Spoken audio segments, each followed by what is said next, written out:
प्रयाग में जो महाकुंभ हो रहा है वो भी वक्फ बोर्ड की जमीन पे हो रहा है, यह दावा ठोक दिया गया है।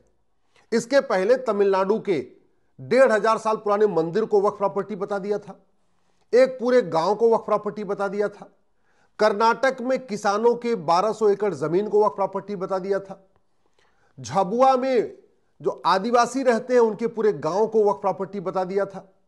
और अब संगम, जो गंगा यमुना सरस्वती का संगम है, जहां सदियों से कल्पवास होता है, सदियों से वहां पे कुंभ लगता है और महाकुंभ लगता है, उस जगह को भी वक्फ बोर्ड कह रहा है ये हमारी जमीन है। मैं बार बार कह रहा हूं, कांग्रेस को कोसने से कोई फायदा नहीं होगा जब तक कांग्रेस के कानूनों को नहीं खत्म करेंगे। मुगलों को कोसने से कोई फायदा नहीं होगा, मुगलिया नियम कानूनों को खत्म करना पड़ेगा और मुगलों के द्वारा किए गए गलत काम को ठीक करना पड़ेगा। अंग्रेजों को कोसने से कुछ नहीं होगा, अंग्रेजों के द्वारा बनाए गए नियम कानूनों को खत्म करना होगा। और कांग्रेस ने तो वो सारे काम किए हैं जो मुगल नहीं कर पाए थे, अंग्रेज नहीं कर पाए थे। अगर भारत को बचाना है तो कांग्रेस के द्वारा बनाए गए 1991 के प्लेस ऑफ वर्शिप एक्ट, 1992 के माइनॉरिटी कमीशन एक्ट, 1995 के वक्फ एक्ट, 2010 के एफसीआरए और 2012 में जिन्होंने राइट टू एजुकेशन एक्ट में अमेंडमेंट किया था, उसको ठीक करना पड़ेगा। आज वक्फ बोर्ड भारत का सबसे बड़ा लैंड माफिया हो चुका है। यह लैंड जिहाद के लिए ही कांग्रेस ने कानून बनाया। बाबर, हुमायूं, तुगलक, गजनी, गोरी, औरंगजेब, खिलजी के इलीगल काम को लीगलाइज करने के लिए 1991 में प्लेस ऑफ वर्शिप एक्ट बनाया। उसके बाद भारत को मजहब के आधार पर बांटने के लिए और मजहब को प्रमोट करने के लिए 1992 में माइनॉरिटी कमीशन एक्ट बनाया। लैंड जिहाद को बढ़ावा देने के लिए 1995 में वक्फ एक्ट में जबरदस्त बदलाव कर दिया। हालांकि इसको बनाया था पहले नेहरू जी ने, लेकिन जो सबसे बड़ा इसमें बदलाव किया, जो अनलिमिटेड पावर दिया, वो 1995 में दिया। इसी तरीके से अलगाववादियों को फंडिंग कराने के लिए, देश विरोधियों को फंडिंग कराने के लिए, माओवादियों, नक्सलियों, कट्टरपंथियों, जिहादियों, उन्मादियों, सबको फंडिंग कराने के लिए ये एफसीआरए बना दिया 2010 में। और ये जो 2009 में राइट टू एजुकेशन एक्ट था, इसको 2012 में बदल के मदरसों को राइट टू एजुकेशन के दायरे से बाहर निकाल दिया। अब हम कांग्रेस को कोस रहे लगातार, लेकिन कांग्रेस के द्वारा बनाए गए नियम कानूनों को बदल नहीं रहे, इसलिए नीचे कोई परिवर्तन नहीं आ रहा है। अभी मैं देख रहा था 7वीं की किताब में पढ़ाया जा रहा है कि अकबर महान था, उसने सती प्रथा को बंद किया। और 8वीं की किताब में पढ़ाया जा रहा था अंग्रेजों ने सती प्रथा बंद किया। सोचिए, 2024 में हमारे बच्चों को सिखाया जा रहा है कि अकबर ने सती प्रथा को बंद करके विधवा विवाह शुरू कराया, और 8वीं में सिखाया जा रहा है अंग्रेजों ने सती प्रथा बंद करके विधवा विवाह शुरू कराया। यानी हमारे राजा राम मोहन राय और हमारे जितने समाज सुधारक थे सब बेकार थे। इसलिए कह रहा हूं, कांग्रेस को कोसने से कोई फायदा नहीं होगा। कांग्रेस के बनाए गए नियम कानूनों को खत्म करना पड़ेगा। ये जो लैंड जिहाद के लिए उन्होंने कानून बनाया है, उसका नतीजा ये है कि आज की डेट में वक्फ बोर्ड 10 लाख एकड़ जमीन का मालिक हो चुका है। नदियों पे वो दावा ठोक रहा है, पहाड़ियों पे दावा ठोक रहा है, पार्कों पे दावा ठोक रहा है।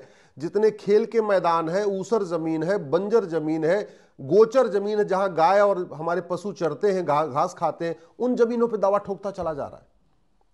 लोगों के मंदिरों पे, हमारे मंदिरों पे दावा ठोक रहा है। और सबसे आश्चर्य, अभी लेटेस्ट आपने देख लिया कि जहां महाकुंभ होता है उस पर भी दावा ठोक दिया। 10 लाख एकड़ जमीन ये छोटी जमीन नहीं है।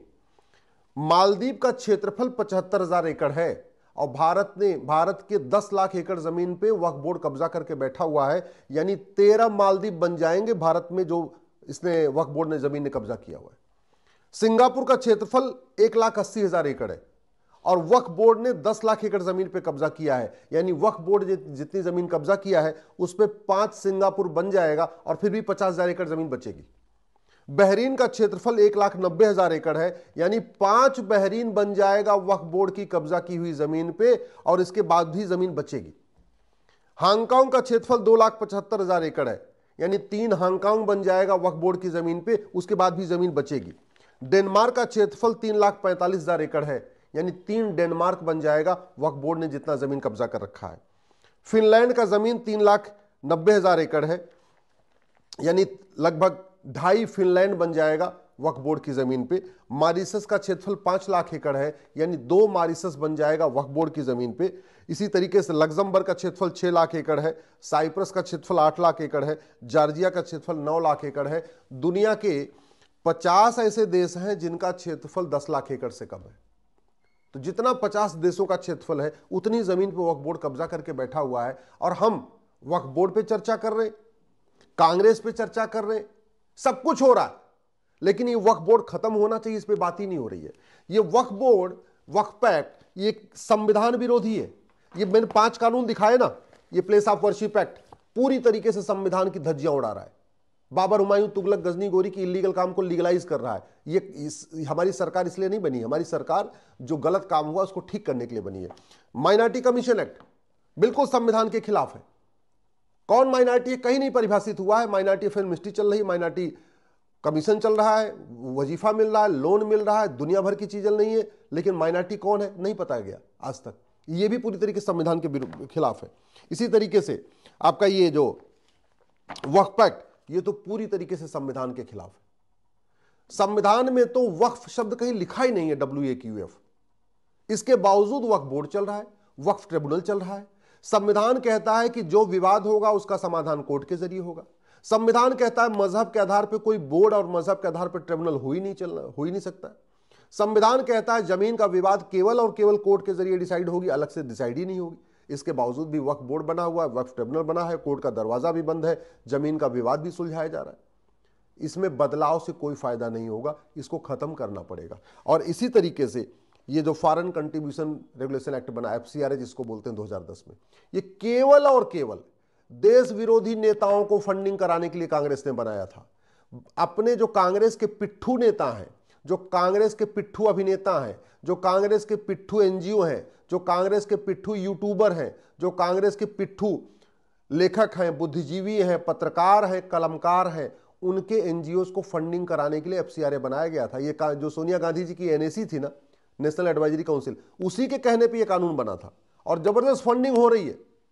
जब तक ये कानून खत्म नहीं होगा, एक नया विदेशी चंदा नियंत्रण कानून नहीं बनेगा, तब तक विदेशी फंडिंग नहीं बंद होगी। विदेशी फंडिंग नहीं होगी तो कभी सोरोस, कभी ये, कभी वो, कभी कुछ, कभी कोई डीप स्टेट यहां भारत में फंडिंग भेजता रहेगा, और यहीं के लोगों को भारत खिलाफ उकसाता रहेगा।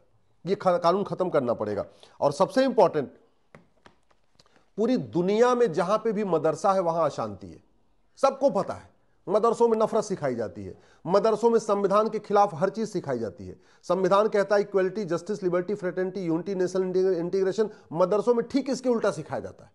मदरसों में जननी जन्मभूमि से नहीं सिखाया जाता, मदरसों में वसुधैव कुटुंबकम नहीं सिखाया जाता, मदरसों में नारी तू नारायणी नहीं सिखाया जाता। मदरसों में सिखाया जाता है भारत का त्यौहार नहीं मनाना है, भारत के विचार को नहीं मानना है, वंदे मातरम नहीं बोलना है, भारत माता की जय नहीं बोलना है, माता पिता का पैर नहीं छूना है। भारत के खिलाफ हर चीज मदरसों में सिखाई जाती है। और पहले जब राइट टू एजुकेशन एक्ट बना था तो मदरसा इसके दायरे में था, लेकिन 2012 में पर्सनल लॉ बोर्ड और जमीयत उलमा हिंद के कहने पे कांग्रेस ने उसको निकाल दिया, मदरसों को इस कानून के दायरे से बाहर निकाल दिया। नतीजा यह है, मदरसों में कौन पढ़ रहा है, कौन पढ़ा रहा है, कहां से फंडिंग आ रही है, कौन सी किताब पढ़ाई जा रही, कुछ नहीं पता। सरकार को ऑडिट कर ही नहीं सकते, और उसको हमने आज तक नहीं बदला। तो फायदा क्या हुआ? मदरसे तो चल रहे, मदरसे चल रहे तो नफरत सिखाई जा रही है, पाक नापाक की भावना मजबूत हो रही है। तो फायदा क्या हुआ? अगर हम चाहते हैं भारत बचे, भारत की संस्कृति बचे, भारत की परंपरा बचे, भारत में वो हाल ना हो जो अफगानिस्तान में हुआ, भारत में वो स्थिति ना आए जो पाकिस्तान में हुई, भारत में वो स्थिति ना आए जो बांग्लादेश में हो रही है, तो हमें तत्काल कांग्रेस के नियम कानूनों को बदलना पड़ेगा, संविधान लागू करना पड़ेगा। संविधान का मतलब समान विधान, एक देश एक विधान। अलग से जितने भी मजहब के आधार पर नियम कानून चल रहे हैं इनको खत्म करना पड़ेगा।